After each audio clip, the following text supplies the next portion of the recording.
is Dave, and I haven't posted a video blog in a while, but I was thinking about something today, and I was actually reading the Bible today,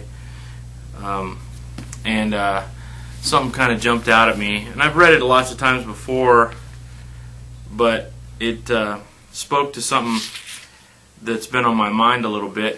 In the situation, I've been asking the Lord to help me discern what the problem is. Like, you know, what's causing the certain person to act this way, so that I can know how to approach it. But in this situation, I've just been saying, God, I don't know what to do. I don't know how to pray for them. I don't know how to talk to them. I don't know how to be useful in the situation. So what do I do, you know? Well, today, and I was just sitting and just reading, and I had no agenda. I wasn't trying to have devotions or anything. I was just kind of bored, I guess, so I just picked up the Bible and started reading it. And this is from John chapter 9.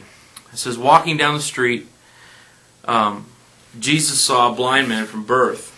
His disciples asked, Rabbi, who sinned, this man or his parents, causing him to be born blind? Jesus said, you're asking the wrong question. You're looking for someone to blame. There's no such cause-effect here. Look instead for what God can do. And then he goes along and spits in the dust and rubs the clay in the man's eyes, and he regains his sight. But what stuck out to me is the fact that Jesus tells him, you're asking the wrong question. You know, you're trying to find out the cause. You're trying to find out the root of the problem.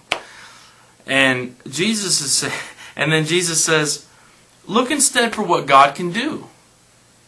I just thought it was so simple. I'm always saying keep it simple, stupid. Everyone gets so convoluted about all the details, you know, and we're always looking for, you know, the source so that we can fix it. Well, if God's the one who fixes stuff, then we should let Him. And that's what we should be looking for, not trying to figure everything out. We don't have to figure everything out. The point is, do we know Him? If we know Him, then like Jesus said, look for what God can do. And that just helped me so much today, because I thought, I've been trying to ask God for discernment, and how do I identify, is this a spiritual problem, or is it a mental issue, or is it, you know, what is it? Instead of just saying, God, I love this person, help them, you know, do what you do, you know, and if there is something I can do, show me, but do whatever you do. Please, God, you know, do your work. It simplified everything. And the thing is, I know the beautiful thing is it's learning to trust God even more. And so sometimes it just takes, you know, God reminding me through little things like this. And what's stunning about this is everyone is wanting to know, you know, who sinned, the guy or his parents? Well, what's the cause for this? You know, what caused him to be born blind? And Jesus says, who cares, basically? You know, and then he actually says, there's no such cause-effect here. None of those things are the issue. Look for what God can do. I love it. I love that. And so that's what I'm going to do. I'm going to look for what God can do. And, man, Jesus is so simple in His wisdom that it comes across as profound. And, man, the kingdom of heaven really is for children. And unless you learn to accept it as a little child, you can't enter in.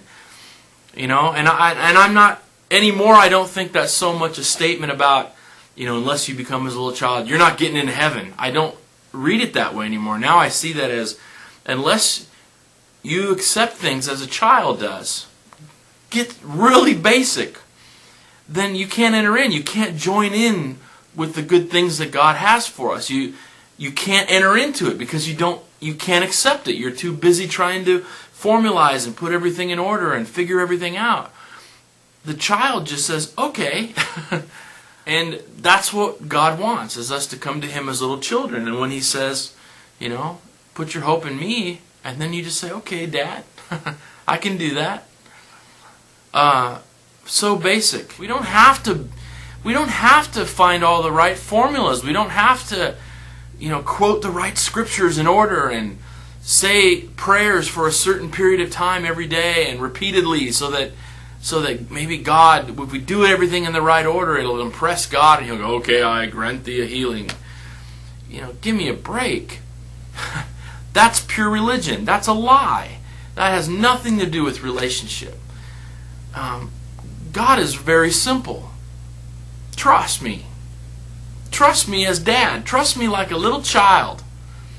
Children run to Dad when they need help with something. When it's something too big for them to figure out. Too hard for them to lift. But they know Dad can do it. We need to have that kind of faith in God. And it's not a sign of being weak or immature. Because in God's kingdom, everything is kind of upside down from the world system. Maturity in His kingdom is to be as a child. It's to trust. And when we're that way, then God can give us a task. Just as fathers give their children a task they can handle. And we just take what He gives us and we run with it. But man, to be anxious about this stuff is foolishness. It really is. And we need to become as children and just trust God and love the Lord and love people. And it really is that simple. I really believe it's that simple. And through these kinds of experiences, God feeds us, and we grow. But it's hard to let go of the old. It's hard to let go of the old way of thinking. But it's a process. And this was part of my process today. Something that I guess I kind of knew, but sometimes it takes a little thing to sink in and become a revelation to you. But anyway, I have rambled on long enough. So I hope that encourages you. Have a good day.